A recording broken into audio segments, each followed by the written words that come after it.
Komatla private గా చూపుతారు. రైతులు మొత్తం ఇక్కడ వడ్డాయి ఇవాళ ఇది ఎవరి బాధ్యత వహించాలి?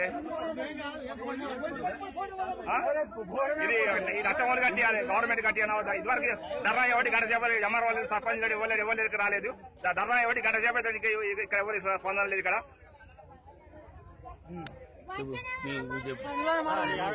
రైతుల వడ్లని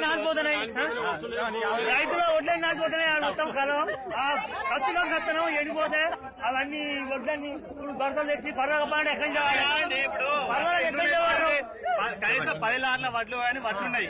ఈ ఐకేపీ సెంటర్ సరిగ్గా రన్ చేయడం లేదు. ఈ అమ్మాయి వాళ్ళు సరిగ్గా రాలేదు. ఇప్పుడు వర్షం పడింది, సగానికి ఎక్కువ వాటి నానిపోయడం జరిగింది. చెప్పండి, ఏ ప్రభుత్వం? ఇక్కడ మా సర్పంచ్ గారు ఉన్నారు, ఎక్కడ ప్రజలకు ఇప్పటికీ గంట చేప ఇదివరకు రాలేదు ఇక్కడికి. సర్పంచ్ ఫోన్ చేసి కూడా వస్తలే వాళ్ళు. ఇది ప్రజెంట్ జరుగుతున్న దౌర్భాగ్యం బసవూరు గ్రామంలో. ఐకేపీ సిబ్బంది కూడా ఎవరు లేరు, ఎవరు గుర్తించారు ఇక్కడ ఐకేపీ కాడ. మేజర్ గ్రామ పంచాయతీ అండి. ఇది ఇంకా మేజర్ గ్రామ పంచాయతీ అయినా ఉన్నాయి, చిన్న చిన్న గ్రామాల్లో ఇంకా ఎలా ఉన్నాయో తెలియదు కదా. దీనివల్ల